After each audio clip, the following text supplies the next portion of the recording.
Soda. Soda is so addicting. It's because there's sugar.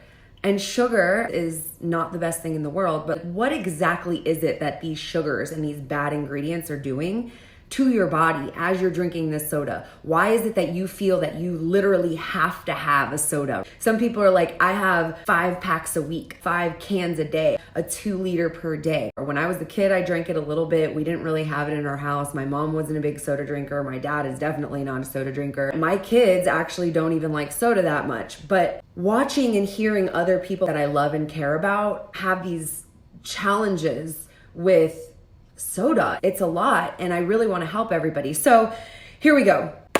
Do you know, without Googling, how many grams of sugar is in the average can of soda? Sugar's bad. Sugar's really, really, really bad. Sugar is not good for you. It does so many things to your body. But right now, when I just Google sugar, 39 grams of sugar in soda. 39 grams of sugar. So if you're trying to follow any type of low carb or low sugar or low anything, 39 grams is about double of what you should be consuming, and that's just in one soda. And you know what? There are sodas that are sugar-free, but I can promise you that, which we'll talk about, it's not only about the sugar. There's other things in soda that is not good for you. So when I look at this label, there's no nutritional value here at all whatsoever. The thing is, it's everywhere. It's convenient. It's in vending machines. It's in hospitals. There's sodas all over hospitals. There's literally rows and rows of people that are suffering from diabetes and heart conditions, liver conditions, kidney conditions, and literally right outside their room, if they're thirsty, they just put a quarter in a vending machine and they drink the soda that the hospital has there, available to them. So to me, that is absurd. It's crazy. And that's a whole new movement on its own. But the thing is, it's convenient. It's grab and go. It's in all convenience stores. It's everywhere. It's in restaurants. Like, it is the thing that is around. It's availability. And it's not the easiest thing to get away from, especially if you're not somebody who's super educated on health and what sugars can do to you and what these high fructose corn syrups can do and what these colorings can do and what all these things can do. But hopefully this video will help you with a lot of that information. I think one big thing with soda, there is a psychological aspect when it comes to the marketing with soda.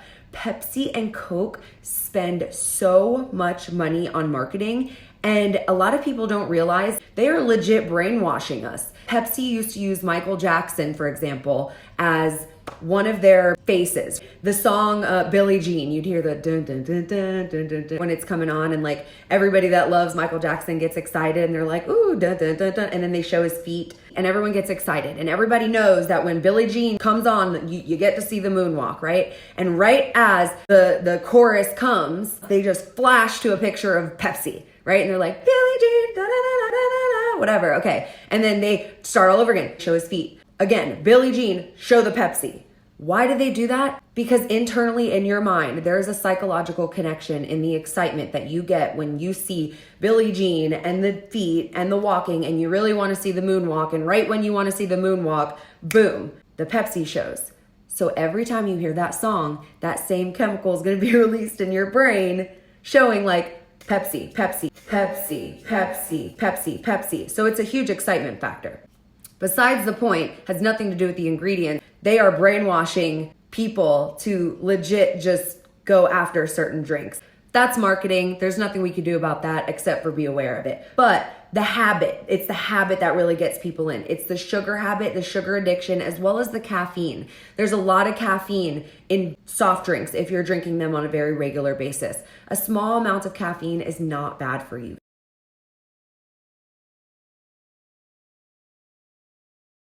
Everybody has their own thing with their doctor and their own health, but caffeine in low doses is not a bad thing. So don't be completely afraid of caffeine. Just know that caffeine in high doses and caffeine coming from different caffeine sources matters. But there's different types of caffeine. There's different sources of caffeine. That matters. Not only is there a crap ton of sugar and a crap ton of caffeine if you're drinking this on a regular basis, as well as a crap ton of other really, really, really bad ingredients, it causes an addiction.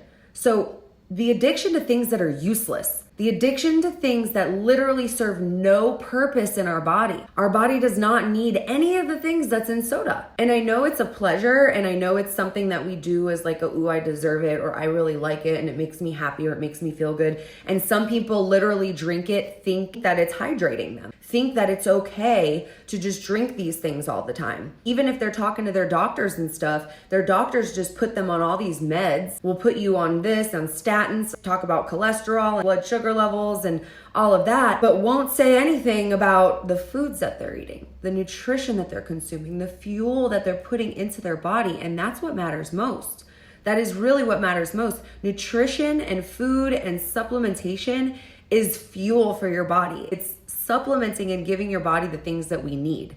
Food is most definitely fuel. Not everything you put in your body is good, and it is going to have long-term effects. And there is going to be a process in which you're gonna feel and think that you can't live without soda. It's useless. It causes weight gain, high blood sugar levels, hormonal imbalance, issues on your kidneys, on your liver. It could cause issues on basically everything in your body. Your cells can't always absorb sugar as fuel. I know as we're growing up, we think, ooh, sugar, fuel, wake up. Like if you're tired, eat some carbs, wake up real quick. Eat some sugar, wake up real quick. And yes, that is a great, slight, generalized analogy, but is it the healthiest? No. Is everybody's body capable of doing that? No. So if you think about it, we have carbs, sugars, and fats as 3 fuel sources, we'll say. Carbs is what your body absorbs quickest. You're gonna get that quick burst of energy. It'll be kind of up at here on a scale and be like right here, and it's kind of short-lived. You go up and then, you crash. So then you just keep consuming carbs, right? Every time you're hungry, your body needs energy. Your body needs fuel. So when you're hungry, your body needs energy. When you give it the energy, it's going to use the energy until it lasts, and then it crashes. With sugar, you get a little bit higher energy, but then you crash even harder when it goes away. Just think about it. But with fats, it's the highest quality fuel source, longest lasting in sustainability. And if you do it right, you'll never crash because you have tons of body fat, or you can eat fat, and that's where the magic's at. But we'll talk about that on another video. We're talking about soda. Soda is useless. It is literally useless.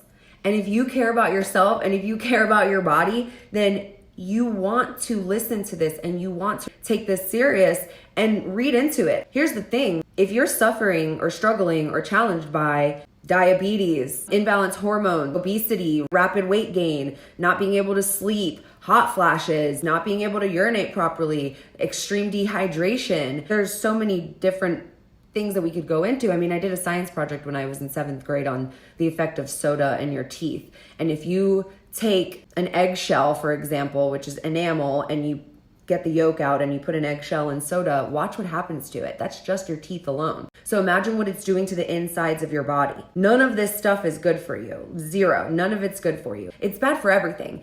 And it all stems from sugars, the sweeteners. There's artificial sweeteners too. There's aspartame in majority of these drinks. And aspartame, I mean, you could go research aspartame. It gets hard in the heat, cancer creates, oh my gosh, just no. Please go read about aspartame, guys. Just do it. And just know that you're harming your body, you're harming your cells, you're harming your digestive tract, you're harming everything.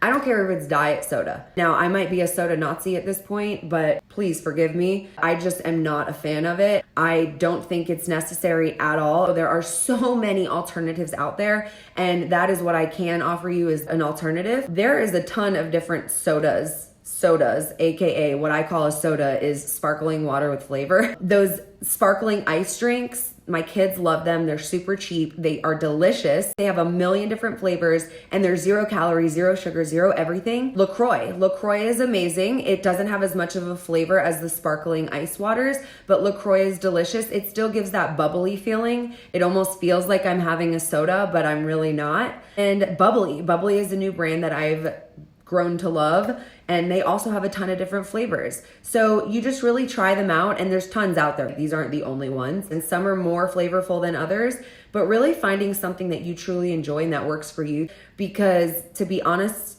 soda really is, like I said, an addiction. It's a learned behavior, and the only way for you to break that habit is for you to really just have that awareness and know that you want to do this for yourself. And the other thing that I recommend is this. This is something that I have been drinking now for quite a while. This flavor just came out, and this one tastes exactly like vanilla Coke. That was my thing when I was a teenager. I was like a vanilla Coke addict. I loved it. It was my favorite. I would go through a 2-liter in like a day. And this tastes exactly like vanilla Coke. It is by far the best soda replacement I've ever found in my entire life.